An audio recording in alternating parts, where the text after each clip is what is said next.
ایسے ہی انٹرسٹنگ بیانات سننے کے لیے ہمارے چینل کو لائک کریں، شیئر کریں، سبسکرائب کریں، ساتھ ہی ساتھ بیل آئیکن کو دبائیں تاکہ ہمارے آنے والی ہر ویڈیو کی نوٹیفیکیشن آپ کو آیت نمبر 25 سے 23 تک میں پھر حضرت نوح علیہ السلام اور ان کی قوم کے حالات بیان ہوئے کہ نوح علیہ السلام نے جب اپنی قوم کو توحید کی دعوت دی اور انکار پر عذاب الہی سے ڈرایا تو قوم کے سرداروں نے ان سے کہا، بھلا کیا کہا؟ کہنے لگے آپ تو ہم جیسے بشر ہیں، تو ہماری طرح ہی ہیں آپ، اور آپ کے پیروکار پسماندہ یعنی غریب لوگ ہیں اور کم عقل لوگ ہیں۔ ہماری رائے میں آپ کو معاذ اللہ ہم پر کوئی فضیلت حاصل نہیں، بلکہ معاذ اللہ ثم معاذ اللہ۔ کہنے لگے آپ تو جھوٹے ہیں، اللہ کے نبی کو کہہ رہے ہیں معاذ اللہ، استغفر اللہ۔ نوح علیہ السلام نے جواب دیا کہ میں اپنے رب کی جانب سے واضح دلیل رکھتا ہوں اور اس نے مجھے رحمت سے نوازا ہے، لیکن تم میرے مقام کو سمجھنے کی صلاحیت نہیں رکھتے، تم اتنی صلاحیت رکھتے نہیں ہو۔ اور پھر ارشاد فرمایا کہ میں تم سے دعوت حق کے صلے میں کسی اجر کا طلبگار نہیں ہوں، اور نہ ہی میں اہل ایمان کو اپنے پاس سے دھتکارنے والا ہوں، اور میں نے یہ دعویٰ بھی نہیں کیا کہ میرے پاس اللہ کے خزانے ہیں، اور نہ میں از خود غیب جاننے والا ہوں، اور نہ ہی میں یہ کہتا ہوں کہ میں فرشتہ ہوں، نہ میں یہ کہتا ہوں کہ جن لوگوں کو تم اپنی نظروں میں حقیر جانتے ہو اللہ انہیں خیر سے نہیں نوازے گا۔ فرمایا یہ ٹھیک ہے کہ اللہ بشروں میں سے رسول بناتا ہے، پر جسے بناتا ہے پھر اسے بڑی شانیں عطا فرماتا ہے۔ پہلے دن سے انسان کا یہ مسئلہ ہے، پہلے دن سے انسان کا یہ مسئلہ ہے کہ وہ کہتا ہے میں انسان سے ہدایت حاصل کروں، لیکن رب نے بھی قانون بنایا ہے کہ اللہ تبارک و تعالیٰ بندے پر ہی وحی فرماتا ہے، فرشتوں اور جنوں کو اللہ نے اس منصب کے لیے منتخب نہیں فرمایا۔ قوم نوح نے کہا کہ آپ نے ہم سے بہت بحث کی معاذ اللہ، پس جس عذاب سے آپ ہمیں ڈرا رہے ہیں وہ لے آئیے۔ تو نوح علیہ السلام نے کہا کہ اللہ چاہے گا تو تم پر عذاب بھی آ جائے گا۔ آیت نمبر 37 سے 47 میں بتایا کہ اللہ تعالیٰ کی طرف سے نوح علیہ السلام کو حکم ہوا کہ ہماری نگرانی میں اور ہماری وحی کے مطابق آپ کشتی بنائیے، اور ظالموں کے بارے میں ہم سے کوئی بات نہ کریں۔ حضرت نوح کی خواہش تھی کہ یا اللہ انہیں بھی معاف کر دیں، فرمایا یہ ظالم ہے تو میرے نبی ان کے بارے میں مجھ سے کوئی بات نہ کریں، وہ ضرور غرق ہو جائیں گے۔ پھر وہ کشتی بنانے لگے، اور جب ان کی قوم کے سردار ان کے پاس سے گزرتے تو ان کا مذاق اڑاتے۔ یہ آپ کیا کر رہے ہیں؟ آج بھی وزیر مشیر بڑے بڑے لوگ اللہ ماشاءاللہ دینداروں کا مذاق اڑاتے نہیں؟ اڑاتے ہیں کہ نہیں اڑاتے مذاق؟ یہ کن کا طریقہ ہے؟ یہ تو قرآن مجید کہہ رہا ہے کہ حضرت نوح کی قوم جو کافر تھی ان کا طریقہ ہے اہل ایمان کا مذاق اڑانا۔ تو وہ مذاق اڑانے لگے۔ نوح علیہ السلام نے کہا کہ وہ وقت آنے والا ہے کہ جب تمہارا مذاق اڑایا جائے گا اور تمہیں پتہ چل جائے گا کہ رسوا کن عذاب کس پر آئے گا۔ اللہ تعالیٰ نے فرمایا جب ہمارا حکم عذاب آ پہنچا اور تندور ابلنے لگا، تندور سے آگ نکلا کرتی ہے، پانی نہیں نکلا کرتا، پر نوح علیہ السلام کی قوم پر جب عذاب آیا تو پانی تندور سے نکلا، تندور سے اللہ نے پانی نکالا، جہاں سے پانی نکلا نہیں کرتا، تندور ابلنے لگا۔ اللہ اکبر۔ تو اللہ تبارک و تعالیٰ نے فرمایا تو ہم نے نوح علیہ السلام سے کہا کہ آپ خود اور اپنے گھر والوں کے ساتھ اس کشتی میں سوار ہو جائیں، اور اہل ایمان کو بھی سوار کر لیں، اور ہر چیز کے جوڑے یعنی نر اور مادہ کو سوار کر لیں، اور ان کے ساتھ ایمان والے بہت کام تھے۔ حضرت نوح علیہ السلام دعائیں پڑھتے ہوئے سوار ہو گئے۔ پھر کیا ہوا؟ کشتی انہیں پہاڑوں جیسی موجوں میں لے جا رہی تھی کہ نوح علیہ السلام الگ کھڑے ہوئے اپنے بیٹے سے فرمانے لگے اے بیٹے ہمارے ساتھ کشتی میں سوار ہو جا اور کافروں کے ساتھ نہ رہو۔ اس نے یعنی نوح علیہ السلام کے بیٹے نے کہا کہ میں آپ کے ساتھ نہیں بیٹھوں گا، ابھی کوئی پہاڑ آئے گا تو میں پہاڑ کی پناہ لے لوں گا۔ اگر کسی نیک آدمی کا بیٹا کبھی غلط نکل آئے تو اس کا مطلب یہ نہیں کہ اس نے تربیت ٹھیک نہیں کی،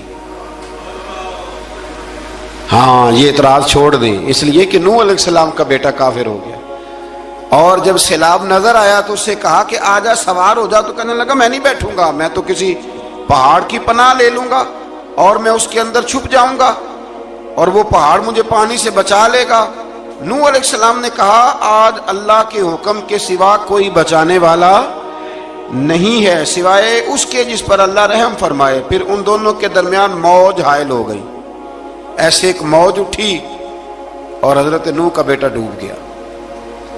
اور جب حضرت نوح کا بیٹا ڈوبا، اللہ کی طرف سے حکم ہوا اے زمین اپنا پانی نگل لے، اے آسمان تھم جا، پانی خوش ہو گیا۔ اللہ کا فیصلہ نافذ ہو گیا اور کشتی کوہ جودی پر ٹھہر گئی۔ نوح علیہ السلام نے اللہ سے التجا کی، کیا میرے پروردگار میرا بیٹا اور میرے اہل سے ہے، اور تیرا وعدہ سچا ہے کہ تو میرے اہل کو بچا لے گا۔ اللہ نے فرمایا نوح وہ آپ کے اہل میں سے ہے ہی نہیں، وہ آپ کے اہل میں سے ہے ہی نہیں۔ اہل میں سے وہ ہوگا جو آپ کے طریقے پہ چلے گا، جو طریقے پہ نہ چلے وہ نسل میں سے ہے ہی نہیں، وہ ختم ہو گئی بات۔ اللہ اکبر۔ اس کے اعمال ٹھیک نہیں، جس بات کی حقیقت کا آپ کو معلوم نہ ہو اس کے بارے میں سوال نہ کریں۔ تو نوح علیہ السلام نے اللہ تعالیٰ سے اپنی اس اجتہادی خطا پر مغفرت اور رحم کی دعا کی۔ پھر طوفان نوح تھم جانے کے بعد وہ سلامتی کے ساتھ اتر گئے۔ اجتہادی خطا، میں نے ایک لفظ بولا ہے، یہ اجتہادی خطا کا مطلب یہ ہے کہ بعض اوقات انبیاء سے ایسی باتیں سرزد ہو جاتی ہیں کہ جو تعلیم امت کے لیے ضروری ہوتی ہیں، تاکہ لوگوں کو پتہ چل جائے کہ اللہ کی بارگاہ میں توبہ کیسے کرنی ہے۔ اگر وہ لوگ توبہ نہ کرتے تو ہمیں توبہ کے طریقے سمجھ میں، یعنی ان سے اجتہادی خطا ہو گئی، کہنے میں کرنے میں کوئی ایسی بات ہو گئی جو بظاہر اللہ تعالیٰ کی رضا والی، تو فوراً معافی مانگ لیتے تھے۔ لیکن اب امتی اٹھ کے کہے کہ نبی گناہ گار ہے معاذ اللہ۔ حضرت آدم نے دعا مانگی تھی نا، ربنا ظلمنا انفسنا، اے اللہ ہم نے اپنی جانوں پر ظلم کیا، انہوں نے کہا تھا۔ تو اگر کوئی بندہ حضرت آدم کو ظالم کہے گا تو کافر ہو جائے گا، تو اگر وہ کہے کہ وہ تو خود کہہ رہے ہیں، ایک بندہ اڑ جاتا ہے، کہتے ہیں جو خود کہہ رہے ربنا ظلمنا، تو خدا کے بندے وہ اللہ کے نبی ہیں، وہ رب سے کہہ رہے ہیں، وہ عاجزی کے طور پر کہہ رہے ہیں۔ کچھ لوگ اڑ جاتے ہیں، کہتے ہیں خود حضور نے کہا ہے جی انا بشر مثلکم، میں تمہاری طرح کا بشر ہوں، خود نبی پاک نے کہا ہے۔ عجیب بیوقوف بندے ہو، نبی کریم تو کہہ سکتے ہیں پر امتی اٹھ کے نہیں کہہ سکتا۔ اس نے تو کہنا ہے وہ حبیب اللہ ہے، اس نے تو کہنا ہے وہ قیامت میں شفاعت کرنے والے ہیں، امتی نے تو کہنا ہے وہ سارے نبیوں کے سردار ہیں، وہ امام الانبیاء ہیں۔ امتی وہ لفظ ادا کرے گا جو اس کے بنتے ہیں۔ اب کوئی بندہ اٹھ کے کہہ دے، دیکھے نا ایک بہت بڑا عالم تقریر کرتے ہوئے کہے جی میں تو ان پڑھ آدمی ہوں، تو اس کا شاگرد کہے کہ استاد جی قسم اٹھائے ہاں آپ نے تقریر میں کہا نہیں میں ان پڑھ ہوں، آپ تو ان پڑھ ہے۔ تو یہ بات ادب ہے کہ بے ادبی ہے؟ چلیں اس سے آگے چلتے ہیں، یہ بھی ذرا مشکل سے سمجھ میں آئے گی۔ ایک اور بات جو جلدی سمجھ میں آ جائے گی، ایم این اے جب اعلان کرتا ہے، تقریر کرتا ہے، الیکشن لڑتا ہے، تو کہتا نہیں میں قوم کا خادم ہوں، کہتے ہیں نا کہ میں قوم کا خادم سے آپ کیا کچھ کراتے ہو؟